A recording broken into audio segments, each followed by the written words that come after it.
Merry Christmas, boils and ghouls. Yes, I know. I may be your average, everyday Wiccan, but I still enjoy plenty of the holiday favorites. Drinking hot chocolates, decorating the Yuletide tree, eating cookies cut out of my victim's bloody flesh, and, of course, discussing the merits of abortion. What a peaceful time of year. So gather around, my pets, snuggle up to a cold, stiff body, and join me in watching this Bob Clark holiday classic. Ew, what the fuck is that?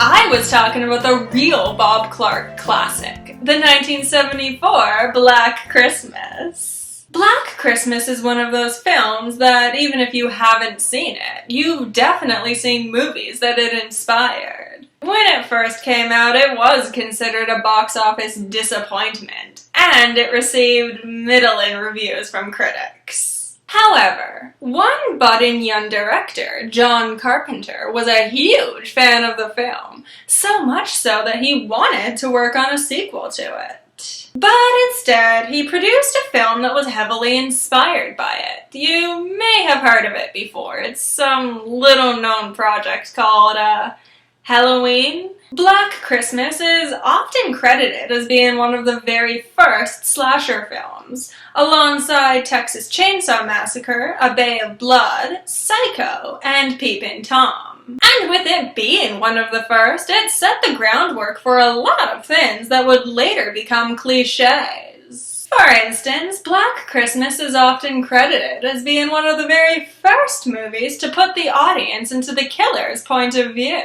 It's also credited as being the first slasher movie to be set around a specific holiday, something that would become very, very common later on. Although its initial release was disappointing, as time wore on, Black Christmas gained more and more respect from horror fans, eventually earning cult classic status. And hey, it's been deemed worthy of being remade. Twice. So what is it about this little Canadian horror movie that's allowed it to stand the test of time? Is it really worth all that, or is this one of those instances where the film is more important for what it inspired than for what it actually was? Well, seeing as this is the season for all that's scary and fright, let's take a look now and see. So the film opens up on the perspective of someone stalking the outside of a sorority house. We follow this person as he sneaks into the attic, spying on the girls as they celebrate a little Christmas party, but we never actually see the stalker's face. That is something I'm going to bring up now.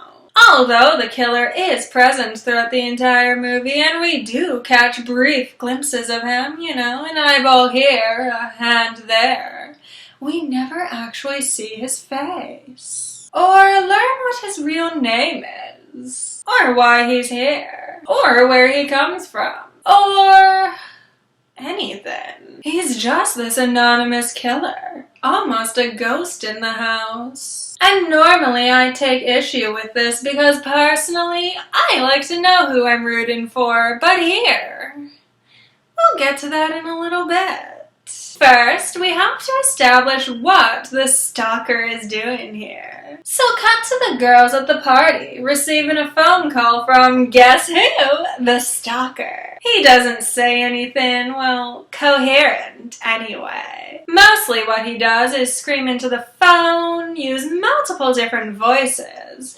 threaten the girls with vulgar sexual things, and perhaps most interestingly, regularly refers to someone named Agnes. Who is Agnes? Who knows? He refers to her a lot, so it can be assumed that she's someone from his past, perhaps somehow tied to how he became what he is today. But beyond that, nothing is revealed.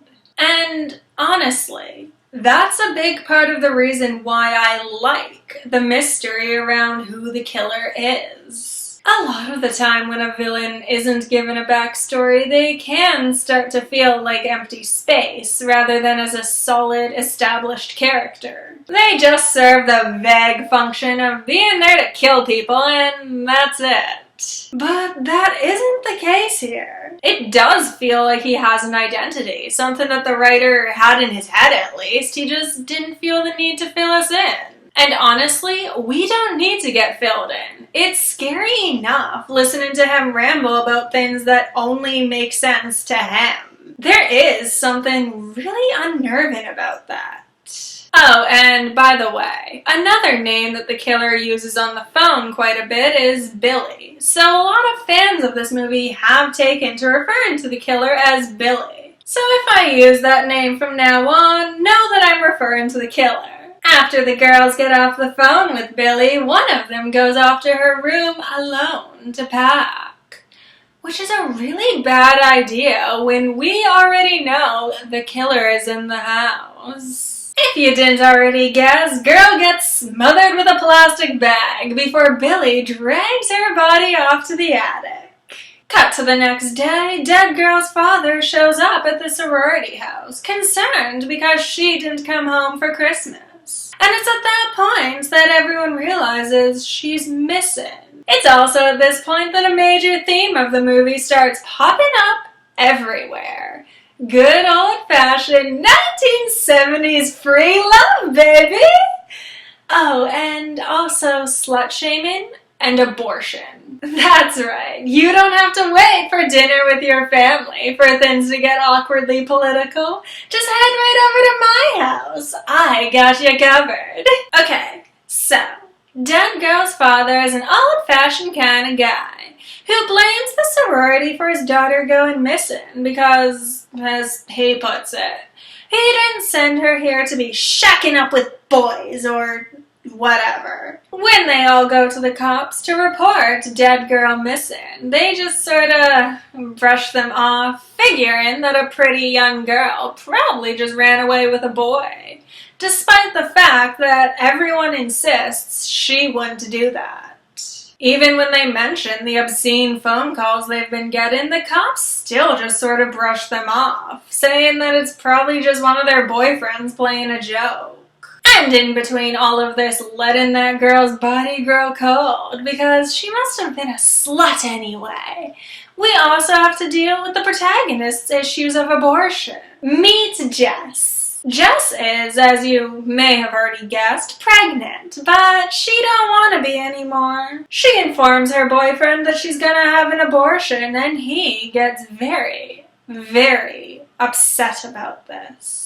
So upset, in fact, that he spends the rest of the movie as a red herring, making us think that he's the killer to get back at Jess for wanting an abortion. In discussions around this movie, Bob Clark has claimed that he views the discussion around abortion to be politically neutral. But personally, I have a hard time seeing it that way. Every time that Jess discusses having an abortion, she's always very calm and logical about it. Meanwhile, her boyfriend is out there getting drunk, weeping to her on the phone, and threatening her very life if she goes through with it.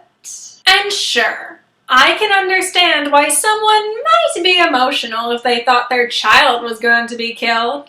But in the context of this movie, where the girls are literally being picked off one by one, aligning this guy with the killer really doesn't reflect all that well on his argument. There's also this whole point where he tells Jess that he'll quit his music so that they can get married and raise a family together, and the whole time I'm just sitting there thinking, sure, that'll fix everything. Let's set up a marriage so that in a few years, when he starts to wonder what he could have accomplished if he didn't have Jess and the baby to take care of, he'll become bitter and resent her for spoiling his life.